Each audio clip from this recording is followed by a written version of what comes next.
So, అదే పక్కలో పెడితే కూడా అంటే మహిళలకు సంబంధించి కావచ్చు, అనేక అంశాలపై మీరు పోరాటాలైతే చేస్తున్నారు. ఇదే క్రమంలో ఉద్యోగాలకు సంబంధించి కూడా అతి త్వరలో చిత్తూరులో ఏదో ప్రోగ్రామ్ పెట్టబోతున్నారు. సో, ఆ ప్రోగ్రామ్ యొక్క విశిష్టత ఏంటి? ఏం చేయబోతున్నారు అక్కడ? మెజారిటీగా బహుజన ఉద్యోగస్తుల ఆత్మీయ సంఘాలు గత 2 సంవత్సరాలుగా చేస్తున్నాం మేము. మొన్నటికి తిరుపతిలో కూడా చేసాం. డిసెంబర్ 28 పెద్ద ఎత్తున స్వచ్ఛందంగా ఓ 3,000-4,000 మంది ఉద్యోగస్తులు రావడం జరిగింది.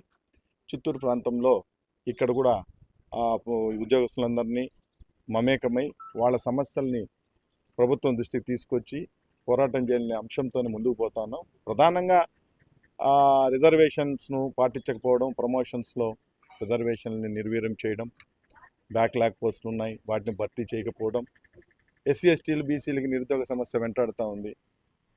20 లక్షల ఉద్యోగాలను మేము ప్రభుత్వం వస్తానే మేము కల్పిస్తామని కూటమి ప్రభుత్వం చెప్పడం జరిగింది. అయితే 2 ఏళ్ళు నడిచిన ఇప్పటివరకు కూడా ఆ దాఖలు ఏమీ లేవు. ఇలాంటి వాటి మీద ప్రభుత్వాన్ని ప్రశ్నించాలా. బాబాసాహెబ్ అంబేద్కర్ గారు కూడా చెప్పింది అదే. ఈ దేశంలో నిజమైన దేశభక్తులు అంటే ప్రశ్నించే వాళ్ళ ప్రభుత్వం అని అన్నాడు. దాన్ని మేము మననం చేసుకుంటూ ఆ కార్యక్రమం ముందుకు పోయే భాగంగానే రేపు చిత్తూరులో 15వ తేదీ మాన్యవర్ కాంచీరాం గారి జయంతి సందర్భంగా ఈ బహుజన సమాజాన్ని ఒక చోట తీసుకొచ్చి వాళ్ళ హక్కుల కోసం పోరాటం చేస్తాం.